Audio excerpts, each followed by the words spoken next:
ഉൽപ്പത്തി പുസ്തകം അധ്യായം 19. സോദോമിന്റെ പാപം.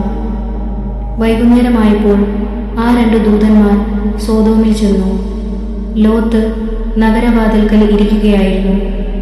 അവരെ കണ്ടപ്പോൾ ലോത്ത് അവരെ എതിരേൽക്കാനായി എഴുന്നേറ്റ് ചെന്ന് നിലം പറ്റി താണു വണങ്ങി.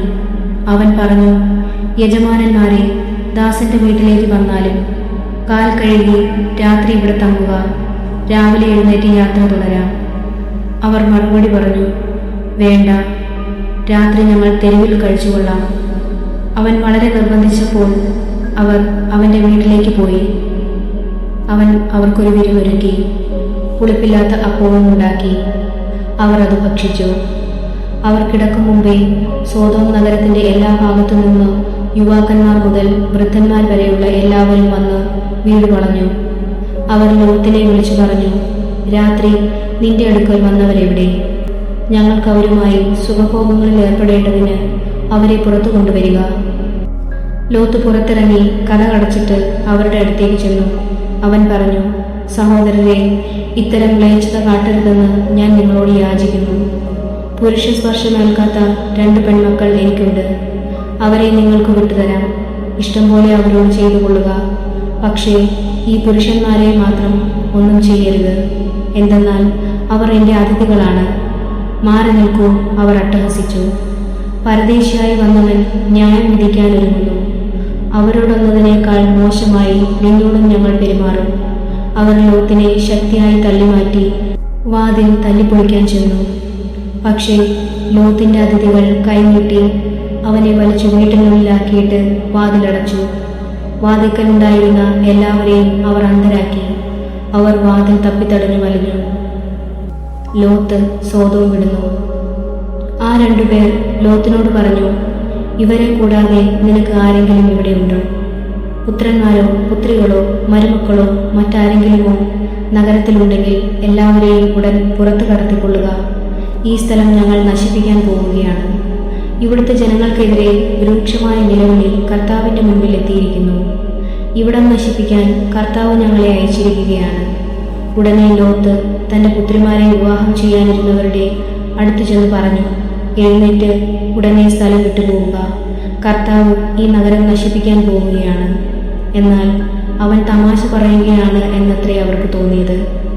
നേരം പുലർന്നപ്പോൾ ദൂതന്മാർ ലോത്തിനോട് പറഞ്ഞു, എഴുന്നേറ്റ് ഭാര്യയെയും പെൺമക്കൾ 2 പേരെയും കൂട്ടി വേഗം പുറപ്പെടുക.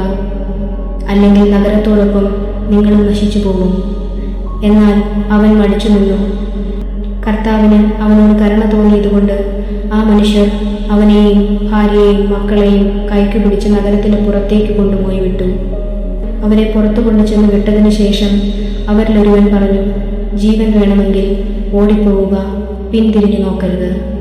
താഴ്വരയിലെങ്ങും തങ്ങുകയും അരുത്. മലമുകളിലേക്ക് ഓടി രക്ഷപ്പെടുക, അല്ലെങ്കിൽ നിങ്ങൾ വെന്തു നശിക്കും. ലോത്ത് പറഞ്ഞു, യജമാനനെ, അങ്ങനെ പറയരുതേ. ഞാൻ അങ്ങയുടെ പ്രീതിക്ക് പാത്രമായല്ലോ. എൻ്റെ ജീവൻ രക്ഷിക്കുന്നതിൽ അവിടുന്ന് വലിയ കാരുണ്യമാണ് കാണിച്ചിരിക്കുന്നത്. എന്നാൽ മലയിൽ ഓടിക്കയറി രക്ഷപ്പെടാൻ എനിക്ക് വയ്യ. അപകടം എന്നെ പിടികൂടി ഞാൻ മരിച്ചേക്കുമെന്ന് ഭയപ്പെടുന്നു. ഇതാ ആ കാണുന്ന പട്ടണം ഓടി രക്ഷപ്പെടാവുന്നത്ര അടുത്താണ്, ചെറുതുമാണ്. ഞാൻ അങ്ങോട്ട് ഓടി രക്ഷപ്പെട്ടുകൊള്ളട്ടെ. അത് ചെറുതാണല്ലോ, അങ്ങനെ എനിക്ക് ജീവൻ രക്ഷിക്കാം. അവൻ പറഞ്ഞു, ശരി, അക്കാര്യവും ഞാൻ സ്വീകരിച്ചിരിക്കുന്നു. നീ പറഞ്ഞ പട്ടണത്തെ ഞാൻ നശിപ്പിക്കുകയില്ല. വേഗമാവട്ടെ, അങ്ങോട്ടോടി രക്ഷപ്പെടുക. നീ അവിടെ എത്തും വരെ എനിക്കൊന്നും ചെയ്യാനാവില്ല. ആ പട്ടണത്തിന് സോവർ എന്നു പേരുണ്ടായി. സോദോം ഗോമോറ നശിപ്പിക്കുന്നു. ലോത്ത് സോവാറിലെത്തിയപ്പോൾ സൂര്യൻ ഉദിച്ചു കഴിഞ്ഞിരുന്നു. കർത്താവ് ആകാശത്തു നിന്ന് സോദോമിലും ഗോമോറയിലും അഗ്നിയും ഗന്ധകവും വർഷിച്ചു. ആ പട്ടണങ്ങളെയും താഴ്വരകളെയും അവയിലെ നിവാസികളെയും സസ്യലതാദികളെയും അവിടുന്ന് നാമാവശേഷമാക്കി. ലോത്തിന്റെ ഭാര്യ അവൻ്റെ പിറകെ വരികയായിരുന്നു. അവൾ പിന്തിരിഞ്ഞു നോക്കിയതുകൊണ്ട് ഒരു ഉപ്പുതൂണായി തീർന്നു. അബ്രഹാം അതിരാവിലെ എഴുന്നേറ്റ് താൻ കർത്താവിൻ്റെ മുന്നിൽ നിന്ന സ്ഥലത്തേക്ക് ചെന്നു. അവൻ സോദോമിനും ഗോമോറയ്ക്കും താഴ്വര പ്രദേശങ്ങൾക്കും നേരെ നോക്കി. തീച്ചൂളയിൽ നിന്നെന്ന പോലെ ആ പ്രദേശത്തു നിന്നെല്ലാം പുക പൊങ്ങുന്നത് കണ്ടു. താഴ്വരകളിലെ നഗരങ്ങൾ നശിച്ചപ്പോൾ ദൈവം അബ്രഹാത്തെ ഓർത്തു. ലോത്ത് പാർത്തിരുന്ന ഈ നഗരങ്ങളെ നശിപ്പിച്ചപ്പോൾ അവിടുന്ന് ലോത്തിനെ നഗരത്തിൽ നിന്ന് രക്ഷിച്ചു. മോവാബ്യർ, അമ്മോന്യർ. മോവാബ്യർ, അമ്മോന്യർ. സോവാറിൽ പാർക്കാൻ ലോത്തിന് ഭയമായിരുന്നു. അതുകൊണ്ട് അവൻ തന്റെ 2 പെൺമക്കളോടും കൂടെ അവിടെ നിന്ന് പുറത്തു കടന്ന് മലയിൽ ഒരു ഗുഹയ്ക്കുള്ളിൽ പാർത്തു. മൂത്തവൾ ഇളയവളോട് പറഞ്ഞു, നമ്മുടെ പിതാവിന് പ്രായമായി, ലോകനടപ്പനുസരിച്ച് നമ്മോട് സംഗമിക്കുവാൻ ഭൂമിയിൽ വേറൊരു പുരുഷനുമില്ല. അപ്പനെ വീഞ്ഞു കുടിപ്പിച്ച് നമുക്ക് അവനോടൊന്നിച്ച് ശയിക്കാം. അങ്ങനെ അപ്പന്റെ സന്താന പരമ്പര നിലനിർത്താം. അന്ന് രാത്രി പിതാവിനെ അവർ വീഞ്ഞു കുടിപ്പിച്ചു. മൂത്തവൾ പിതാവിന്റെ കൂടെ ശയിച്ചു. അവൾ വന്ന് കിടന്നതോ എഴുന്നേറ്റ് പോയതോ അവൻ അറിഞ്ഞില്ല. പിറ്റേന്ന് മൂത്തവൾ ഇളയവളോട് പറഞ്ഞു, ഞാൻ ഇന്നലെ അപ്പനോടൊന്നിച്ച് ശയിച്ചു. ഇന്നും നമുക്ക് അവനെ വീഞ്ഞു കുടിപ്പിക്കാം. ഇന്ന് നീ പോയി അവനോടുകൂടെ ശയിക്കുക. അങ്ങനെ അപ്പന്റെ സന്താന പരമ്പര നമുക്ക് നിലനിർത്താം. അന്നു രാത്രിയിലും അവർ പിതാവിനെ വീഞ്ഞു കുടിപ്പിച്ചു. ഇളയവൾ അവനോടൊന്നിച്ച് ശയിച്ചു. അവൾ വന്നു കിടന്നതോ എഴുന്നേറ്റ് പോയതോ അവൻ അറിഞ്ഞില്ല. അങ്ങനെ ലോത്തിന്റെ 2 പുത്രിമാരും തങ്ങളുടെ പിതാവിൽ നിന്ന് ഗർഭിണികളായി. മൂത്തവൾക്ക് ഒരു മകൻ ജനിച്ചു. മോവാബ് എന്നവന് പേരിട്ടു. ഇന്നുവരെ ഉണ്ടായിട്ടുള്ള മോവാബിയരുടെ എല്ലാം പിതാവാണ് അവൻ. ഇളയവൾക്കൊരു മകൻ ജനിച്ചു. ബെന്നാമി എന്നവന് പേരിട്ടു. ഇന്നുവരെ ഉണ്ടായിട്ടുള്ള അമ്മോന്യരുടെ എല്ലാം പിതാവാണ് അവൻ. അധ്യായം 20. അബ്രഹാവും അബിമലേക്കും. അബ്രഹാം അവിടെ നിന്ന് നെഗബ് പ്രദേശത്തേക്ക് തിരിച്ചു. കാദേശിനും ഷൂറിനും ഇടയ്ക്ക് അവൻ വാസമുറപ്പിച്ചു. അവൻ ഗാരാറിൽ ഒരു പരദേശിയായി പാർത്തു. തൻ്റെ ഭാര്യ സാറായെക്കുറിച്ച് അവൾ എൻ്റെ സഹോദരിയാണ് എന്നത്രേ അവൻ പറഞ്ഞിരുന്നത്. ഗാരാറിലെ രാജാവായ അബിമലേക്ക് സാറായെ ആളയച്ചു വരുത്തുകയും സ്വന്തമാക്കുകയും ചെയ്തു. ദൈവം രാത്രി സ്വപ്നത്തിൽ പ്രത്യക്ഷപ്പെട്ട് അബിമലേക്കിനോട് പറഞ്ഞു, നീ സ്വന്തമാക്കിയിരിക്കുന്ന സ്ത്രീ നിമിത്തം നീ ഇതാ പിണമായി തീരുവാൻ പോകുന്നു. കാരണം അവൾ ഒരുവന്റെ ഭാര്യയാണ്. അബിമലേക്ക് അവളെ സമീപിച്ചിട്ടില്ലായിരുന്നു. അവൻ ചോദിച്ചു, കർത്താവേ, നിരപരാധനെ അങ്ങ് വധിക്കുമോ? അവൾ എൻ്റെ സഹോദരിയാണ് എന്ന് അവൻ തന്നെയല്ലേ എന്നോട് പറഞ്ഞത്? അവൻ എൻ്റെ സഹോദരനാണ് എന്ന് അവളും പറഞ്ഞു.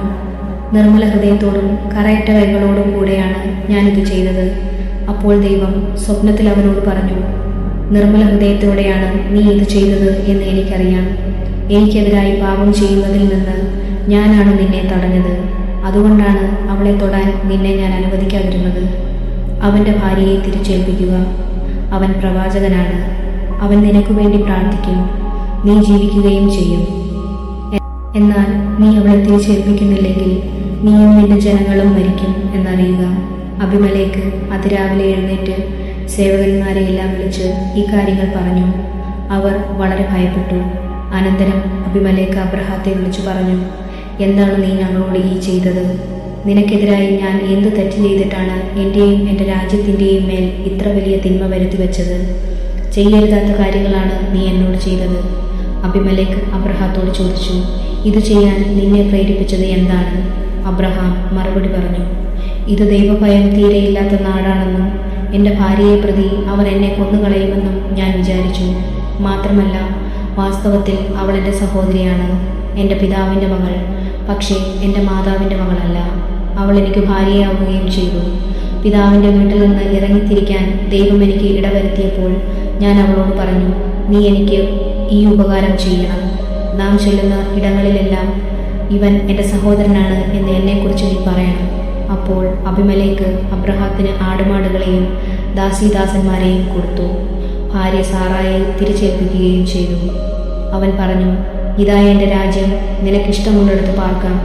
സാറായോട് അവൻ പറഞ്ഞു, നിന്റെ സഹോദരന് ഞാനിതാ 1000 വെള്ളി നാണയങ്ങൾ കൊടുക്കുന്നു. നിന്റെ കൂടെയുള്ളവരുടെ മുൻപിൽ നിന്റെ നിഷ്കളങ്കതയ്ക്ക് അത് തെളിവാകും. എല്ലാവരുടെയും മുൻപിൽ നീ നിർദോഷിയാണ്. അബ്രഹാം ദൈവത്തോട് പ്രാർത്ഥിച്ചു. ദൈവം അബിമലേക്കിനെയും ഭാര്യയെയും വേലക്കാരികളെയും സുഖപ്പെടുത്തി. അവർക്കെല്ലാവർക്കും സന്താനങ്ങളും ജനിച്ചു. കാരണം അബ്രഹാത്തിന്റെ ഭാര്യ സാറയെ പ്രതി കർത്താവ് അബിമലേക്കിന്റെ അന്തഃപുരത്തിലെ സ്ത്രീകളെയെല്ലാം വന്ധ്യകളാക്കിയിരുന്നു. അധ്യായം 21. ഇസഹാക്കിന്റെ ജനനം. കർത്താവ് വാഗ്ദാനമനുസരിച്ച് സാറായെ അനുഗ്രഹിച്ചു. വൃദ്ധനായ അബ്രഹാത്തിൽ നിന്ന് സാറ ഗർഭം ധരിച്ച് ദൈവം പറഞ്ഞ സമയത്ത് തന്നെ പുത്രനെ പ്രസവിച്ചു. സാറായിൽ ജനിച്ച മകന് ഇസഹാക്ക് എന്ന് അബ്രഹാം പേരിട്ടു. കുഞ്ഞ് പിറന്നിട്ട് 8-ാം ദിവസം ദൈവകൽപ്പന പ്രകാരം അബ്രഹാം അവന് പരിച്ഛേദനം നടത്തി. അബ്രഹാത്തിന് 100 വയസ്സുള്ളപ്പോഴാണ് ഇസഹാക്ക് ജനിച്ചത്. സാറ പറഞ്ഞു, എനിക്ക് സന്തോഷിക്കാൻ ദൈവം വക നൽകിയിരിക്കുന്നു. ഇത് കേൾക്കുന്നവരൊക്കെ എന്നെ ചൊല്ലിച്ചിരിക്കും. അവൾ തുടർന്നു, സാറ മുലയൂട്ടുമെന്ന് ആരെങ്കിലും അബ്രഹാത്തോട് പറയുമായിരുന്നു? എന്നിട്ടും അദ്ദേഹത്തിൻ്റെ വയസ്സുകാലത്ത് ഞാൻ അദ്ദേഹത്തിന് ഒരു മകനെ നൽകിയിരിക്കുന്നു. കുഞ്ഞു വളർന്ന് മുലകുടി മാറി. അന്ന് അബ്രഹാം വലിയൊരു വിരുന്ന് നടത്തി. ഇസ്മയിൽ പുറന്തള്ളപ്പെടുന്നു. ഈജിപ്തുകാരിയായ ഹാഗാറിൽ അബ്രഹാത്തിന് ജനിച്ച മകൻ തൻ്റെ മകനായ ഇസഹാക്കിനോട് കൂടെ കളിക്കുന്നത് സാറ കണ്ടു. അവൾ അബ്രഹാത്തോട് പറഞ്ഞു, ആ അടിമപ്പെണ്ണിനെയും അവളുടെ മകനെയും ഇറക്കി വിടുക. അവളുടെ മകൻ എൻ്റെ മകൻ ഇസഹാക്കിനോടൊപ്പം അവകാശിയാകാൻ പാടില്ല. തന്മൂലം മകനെ ഓർത്ത് അബ്രഹാം വളരെ അസ്വസ്ഥനായി. എന്നാൽ ദൈവം അബ്രഹാത്തോട് അരുളി ചെയ്തു, കുട്ടിയെയും നിന്റെ അടിമപ്പെണ്ണിനെക്കുറിച്ചും നീ ക്ലേശിക്കേണ്ട. സാറ പറയുന്നത് പോലെ ചെയ്യുക. കാരണം ഇസഹാക്കിലൂടെയാണ് നിന്റെ സന്തതികൾ അറിയപ്പെടുക. അടിമപ്പെണ്ണിൽ ജനിച്ച മകനെയും ഞാനൊരു ജനതയാക്കും. അവനും നിന്റെ മകനാണല്ലോ. അബ്രഹാം അതിരാവിലെ എഴുന്നേറ്റ് കുറെ അപ്പവും ഒരു തുകൽ സഞ്ചിയിൽ വെള്ളവും എടുത്ത് ഹാഗാറിന്റെ തോളിൽ വെച്ചു കൊടുത്തു. മകനെയും ഏൽപ്പിച്ചിട്ട് അവളെ പറഞ്ഞയച്ചു. അവൾ അവിടെ നിന്ന് പോയി ബർഷബ മരുപ്രദേശത്ത് അലഞ്ഞു നടന്നു. തുകൽ സഞ്ചിയിലെ വെള്ളം തീർന്നപ്പോൾ അവൾ കുട്ടിയെ ഒരു കുട്ടിക്കാട്ടിൽ കിടത്തി. കുഞ്ഞ് മരിക്കുന്നത് എനിക്ക് കാണാൻ വയ്യ എന്ന് പറഞ്ഞ് അവൾ കുറെ അകലെ ഒരു അമ്പെയ്ത്ത് ദൂരെ ചെന്ന് എതിർവശത്തേക്ക് തിരിഞ്ഞിരുന്നു. കുട്ടി ഉച്ചത്തിൽ കരയാൻ തുടങ്ങി. കുട്ടിയുടെ കരച്ചിൽ ദൈവം കേട്ടു. സ്വർഗത്തിൽ നിന്ന് ദൈവത്തിൻ്റെ ദൂതൻ അവളെ വിളിച്ചു പറഞ്ഞു, ഹാഗാർ, നീ വിഷമിക്കേണ്ട, ഭയപ്പെടുകയും വേണ്ട. കുട്ടിയുടെ കരച്ചിൽ ദൈവം കേട്ടിരിക്കുന്നു. എഴുന്നേറ്റ് കുട്ടിയെ കയ്യിലെടുക്കുക. അവനിൽ നിന്ന് ഞാനൊരു വലിയ ജനതയെ പുറപ്പെടുവിക്കും. ദൈവം അവളുടെ കണ്ണു തുറന്നു.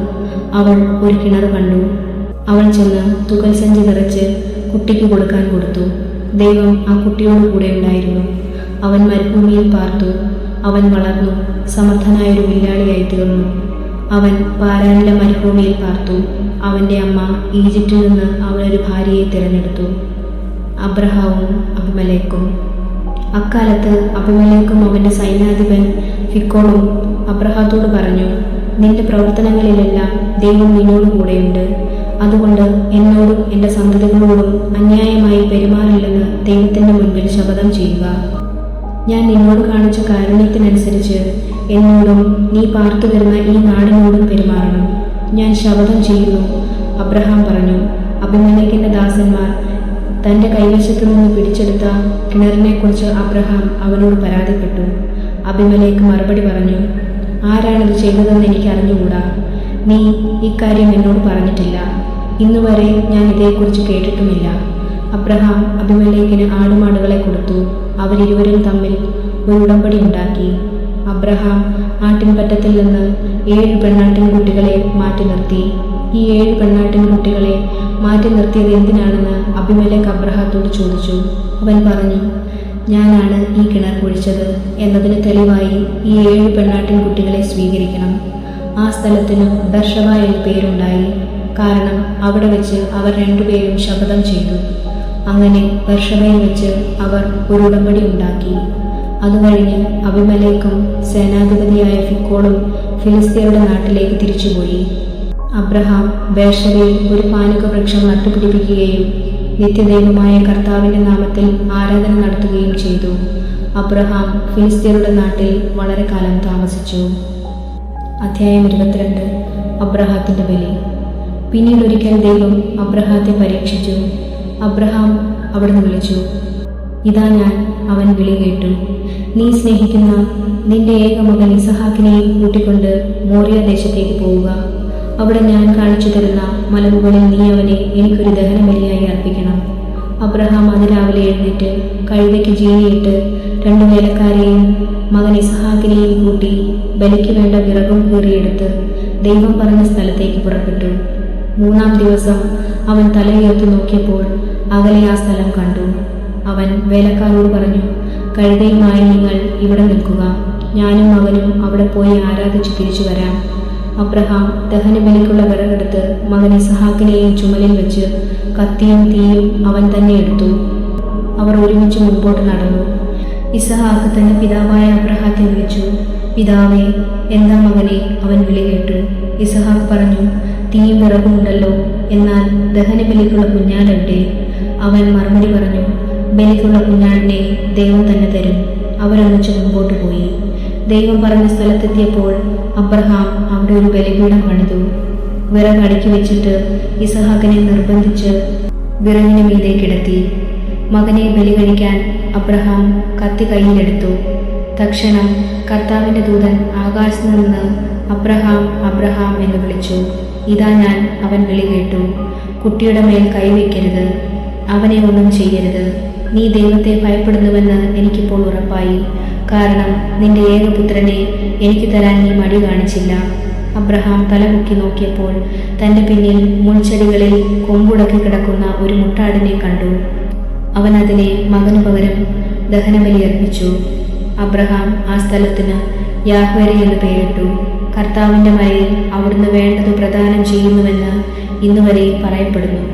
കർത്താവിന്റെ ദൂതൻ ആകാശത്തു നിന്ന് വീണ്ടും അബ്രഹാത്തെ വിളിച്ചു പറഞ്ഞു, കർത്താവ് അരുളി ചെയ്യുന്നു, നീ നിന്റെ ഏകപുത്രനെ പോലും എനിക്ക് തരാൻ മടിക്കായതുകൊണ്ട് ഞാൻ ശപഥം ചെയ്യുന്നു, ഞാൻ നിന്നെ സമൃദ്ധമായി അനുഗ്രഹിക്കും. നിന്റെ സന്തതികളെ ആകാശത്തിലെ നക്ഷത്രങ്ങൾ പോലെയും കടൽ തീരത്തിലെ മണൽത്തരി പോലെയും ഞാൻ വർദ്ധിപ്പിക്കും. ശത്രുവിന്റെ നഗര കവാടങ്ങൾ അവർ പിടിച്ചെടുക്കും. നീ എൻ്റെ വാക്കനുസരിച്ചതുകൊണ്ട് നിന്റെ സന്തതിയിലൂടെ ലോകജനതകളെല്ലാം അനുഗ്രഹിക്കപ്പെടും. അബ്രഹാം എഴുന്നേറ്റ് തൻ്റെ വേലക്കാരുടെ അടുത്തേക്ക് ചെന്നു. അവരൊന്നിച്ച് ബേർഷവയിലേക്ക് തിരിച്ചുപോയി. അബ്രഹാം ബേർഷവയിൽ പാർത്തു. തൻ്റെ സഹോദരനായ നാഹോറിന് മിൽക്കായിൽ മക്കളുണ്ടായ വിവരം അബ്രഹാം അറിഞ്ഞു. അവർ മൂത്തവനായ ഊസ്, അവൻ്റെ സഹോദരൻ ബൂസ്, ആരാമിൻ്റെ പിതാവായ കെമുവേൽ, കെസർ, ഹാസോ, പിൽഷാൽ, ഇദ്ലാഫ്, ബെത്തുവേൽ എന്നിവരായിരുന്നു. ബെത്തുവേൽ റെബേക്കായുടെ പിതാവായിരുന്നു. അബ്രഹാത്തിന്റെ സഹോദരനായ നാഹോറിന് മിൽക്കായിലുണ്ടായവരാണ് ഈ 8 പേരും. അതിനു പുറമെ അവന്റെ ഉപനാരിയായ റൗമായിൽ നിന്ന് തേബഹ്, ഗഹം, തഹഷ്, മക്കാഹ് എന്നീ മക്കൾ ജനിച്ചു. അധ്യായം 23. സാറായുടെ മരണം. സാറായുടെ ജീവിതകാലം 127 വർഷമായിരുന്നു. കാനാനിലുള്ള ഹെബ്രോൺ എന്നറിയപ്പെടുന്ന കിരിയാത്ത് അർബായിൽ വെച്ച് അവൾ മരിച്ചു. അബ്രഹാം സാറായെപ്പറ്റി വിലപിച്ചു. മരിച്ചവളുടെ അടുക്കൽ നിന്ന് എഴുന്നേറ്റ് ചെന്ന് അവൻ ഹിത്യരോട് പറഞ്ഞു, ഞാൻ നിങ്ങളുടെ ഇടയിൽ വന്ന് പാർക്കുന്ന ഒരു വിദേശിയാണ്. മരിച്ചവളെ സംസ്കരിക്കാൻ എനിക്കൊരു ശ്മശാന സ്ഥലം തരിക. ഹിത്യർ അവനോട് പറഞ്ഞു, പ്രഭു, കേട്ടാലും അങ്ങ് ഞങ്ങളുടെ ഇടയിലെ ശക്തനായ പ്രഭുവാണ്. മരിച്ചവളെ ഞങ്ങളുടെ ഏറ്റവും നല്ല കല്ലറയിൽ അടക്കുക. ഞങ്ങളാരും ഞങ്ങളുടെ കല്ലറ അങ്ങേക്ക് നിഷേധിക്കില്ല. മരിച്ചവളെ അടക്കാൻ തടസ്സം നിൽക്കുകയുമില്ല. അബ്രഹാം എഴുന്നേറ്റ് നാട്ടുകാരനായ ഹിത്യരെ വണങ്ങി. അവൻ അവരോട് പറഞ്ഞു, ഞാൻ മരിച്ചവളെ ഇവിടെ സംസ്കരിക്കുന്നത് നിങ്ങൾക്ക് സമ്മതമാണെങ്കിൽ സോഹാറിന്റെ പുത്രനായ എഫ്രോണിനോട് എനിക്ക് വേണ്ടി മാധ്യസ്ഥം പറയുക. അവൻ മക്പലായി തന്റെ വയലിന്റെ അതിർത്തിയിലുള്ള ഗുഹ അതിന്റെ മുഴുവൻ വിലയ്ക്ക് എനിക്ക് തരട്ടെ. ശ്മശാനമായി ഉപയോഗിക്കാൻ അതിന്റെ കൈവശാവകാശം നിങ്ങളുടെ മുൻപിൽ വെച്ച് അവൻ എനിക്ക് നൽകട്ടെ. എഫ്രോൺ ഹിത്യരുടെ ഇടയിൽ ഇരിപ്പുണ്ടായിരുന്നു. ഹിത്യരും നഗരവാതിലിലൂടെ കടന്നുപോയ എല്ലാവരും കേൾക്കെ അവൻ അബ്രഹാത്തോട് പറഞ്ഞു, അങ്ങനെയല്ല പ്രഭു, ഞാൻ പറയുന്നത് കേൾക്കുക. നിലവും അതിലുള്ള ഗുഹയും എൻ്റെ ആൾക്കാരുടെ മുൻപിൽ വെച്ച് അങ്ങേക്ക് ഞാൻ തരുന്നു. അങ്ങയുടെ മരിച്ചവളെ അടക്കിക്കൊള്ളുക. അബ്രഹാം നാട്ടുകാരെ കുമ്പിട്ട് വണങ്ങി. നാട്ടുകാർ കേൾക്കെ അവൻ എഫ്രോണിനോട് പറഞ്ഞു, നിങ്ങൾ എനിക്കത് തരുമെങ്കിൽ ദയവ് ചെയ്ത് ഞാൻ പറയുന്നത് കേൾക്കുക. നിലത്തിൻ്റെ വില ഞാൻ തരാം, അത് സ്വീകരിക്കണം. മരിച്ചവളെ ഞാൻ അതിൽ അടക്കിക്കൊള്ളാം. എഫ്രോൺ അബ്രഹാത്തോട് പറഞ്ഞു, പ്രഭു, എൻ്റെ സ്ഥലത്തിന് 400 ഷെക്കൽ വെള്ളിയെ വിലയുള്ളൂ. നാം തമ്മിലാവുമ്പോൾ അത് വലിയൊരു കാര്യമാണ്. അങ്ങയുടെ മരിച്ചവളെ സംസ്കരിച്ചു കൊള്ളുക. എഫ്രോണിന്റെ വാക്ക് അബ്രഹാം സ്വീകരിച്ചു. ഹിത്യർ കേൾക്കെ എഫ്രോൺ പറഞ്ഞതുപോലെ 400 ഷെക്കൽ വെള്ളി കച്ചവടക്കാരുടെ ഇടയിലെ നടപ്പനുസരിച്ച് അവൻ എഫ്രോണിന് തൂക്കിക്കൊടുത്തു. മാമ്രയ്ക്ക് കിഴക്കുവശത്ത് മക്പലായിൽ എഫ്രോണിനുണ്ടായിരുന്ന നിലം അതിൻ്റെ 4 അതിർത്തികൾ വരെയും അതിലെ ഗുഹയും വൃക്ഷങ്ങളും സഹിതം ഹിത്യരുടെയും നഗരവാതിക്കൽ കൂടി കടന്നുപോയവരുടെയും മുൻപാകെ വെച്ച് അബ്രഹാത്തിന് അവകാശമായി കിട്ടി. അതിനുശേഷം അബ്രഹാം ഭാര്യ സാറായെ കാനാൻ ദേശത്ത് മാമ്രയുടെ കിഴക്ക് ഹെബ്രോണിൽ മക്പലയുടെ വയലിലുള്ള ഗുഹയിൽ അടക്കി. ആ നിലവും അതിലെ ഗുഹയും അബ്രഹാത്തിന് ഹിത്യരിൽ നിന്ന് ശ്മശാന ഭൂമിയായി കൈവശം കിട്ടി.